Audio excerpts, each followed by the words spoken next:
আকাশ চমকাচ্ছে, আপনার কাছে লাইট নেই, মোবাইল নেই, কারেন্ট নেই, এমন সময় দরজার ভিতরে একজন ঠক ঠক করে শব্দ করতেছে, আপনি ভয়ে আতঙ্ক হয়ে গেলেন। কে দরজায়? আমার ভিতর লাইট নেই। এমন সময় দেখতে পেলেন আসমান এবং জমিন বরাবর একজন দাঁড়িয়ে আছে, তাকে দেখে আপনি ভয় পেয়ে গেলেন।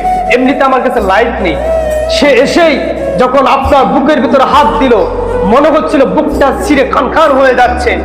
এমন সময় আপনার কাছে কিছুই তো নেই, আপনি এখন কি করবেন? আপনার কাছে কোনো উপায় নেই। ঠিক সেই সময় মালাকুল মাউত এসে আপনার রূহটা টান দিয়ে বের করে নিয়ে গেল। এমন সময় আপনি ভয় পেয়ে গেলেন, আপনি চিৎকার করতেছেন, আপনার আশেপাশে কেউ নেই, আপনি শুধু অন্ধকার দেখতে পাচ্ছেন। এরপরে মালাকুল মাউত যখন আপনার রূহটা নিয়ে বের হয়ে চলে গেল, আপনাকে গোসল করার জন্য পাড়ার প্রতিবেশী সবাই যখন একত্রিত হয়ে আপনাকে গরম পানিতে গোসল করালো, তখন আপনি আপনার যে পালকির উপরে লাশটা আছে, সেই লাশটি দেখতে পেলেন একটি কুকুর বসে আছে।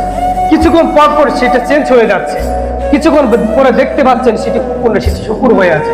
আপনি সেদিন ফেরেশতাকে জিজ্ঞাসা করবেন এটা কে, তখন সেই ফেরেশতা বলবে এটা তোমার কৃত কর্মের ফল, এটা তোমার রূপ, এটা তোমার চেহারা, এটা তুমিই ছিলে।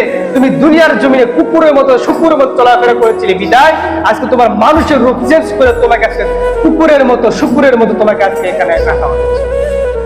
কেমন হবে সেই দিনটা, যেদিন আপনার জানাজা নামাজে আপনি একাই শুয়ে আছেন, কেউ নেই আপনার আশেপাশে, বাবা মা ভাই বোন আপনি কেউ নেই, আপনি শুধু একা। আপনি ফিল করেন, এখন ফিল করেন আপনার পাশে কেউ নেই। জানাজা নামাজ শেষ করে আপনাকে কবরের ভিতরে যখন রাখা হলো, আপনাকে কবরের ভিতরে রাখার পরে দেখলেন আপনি অন্ধকার, সেখানে কেউ নেই, বাবা মা ভাই বোন আত্মীয় স্বজন কেউ আপনার সাথে থাকলো না, অন্ধকার একটা কবরের ভিতরে ছিলেন। আপনি তো শুয়েছিলেন বিছানার ভিতরে, কিন্তু আপনি ঘুম থেকে উঠে আপনি টের পেলেন যে একটা কবর, এই কবরের ভিতরে আমি শুয়ে আছি একাকী, এখন আমার আশেপাশে কেউ নেই। চোখটা এখন খুলেন, কি বুঝতে পারলেন? আপনি যতক্ষণ ফিল করলেন কি বুঝতে পেরেছেন? আছে কেউ? আছে আপনার পাশে? আছে কেউ? কেউ কিন্তু ঠিক তেমনি এইভাবে একদিন না একদিন আপনার দুনিয়ার জমিন থেকে বিদায় নিতেই হবে। তাহলে 1 নাম্বার পয়েন্ট, ঈমান আনতে হবে কার উপরে? এটা মন থেকে, অন্তর থেকে আমি মরে যাব, আমি মরার পরে আমার রব ছাড়া, আমার প্রভু ছাড়া, আমার মালিক আল্লাহ ছাড়া আমার পাশে কেউ থাকবে?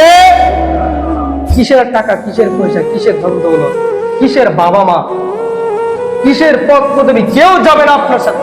আপনি যখন যখন আপনি ফিল করতে পারলেন আপনার কেউ নেই, ঠিক তেমনি আপনি মারা গেলেও আপনার আশেপাশে কেউ থাকবে? কেউ থাকবে। সম্মানিত উপস্থিতি, আমি আপনাদের কাছে অনুরোধ করে বলছি, প্রিয় ভাইরা আমার, পরিজার টুকরা যুবক ভাইরা, মুরব্বী বাবারা, আসুন, আপনি সুখে থাকলেও মারা যাবেন, কাঁদলেও মারা যাবেন, হাসলেও মারা যাবেন। আপনি পৃথিবীতে একটা মানুষ কোনোদিন দুঃখ দেখেনি, সেও মারা যাবে। একটা মানুষ কোনোদিন হাসেনি, সেও মারা যাবে। অতএব আমাদের আখিরাতকে পুঁজি করে আল্লাহ তাআলা আমাদেরকে কবরে যাওয়ার তৌফিক দান করে। সকলে বলছি আল্লাহুম্মা আমিন।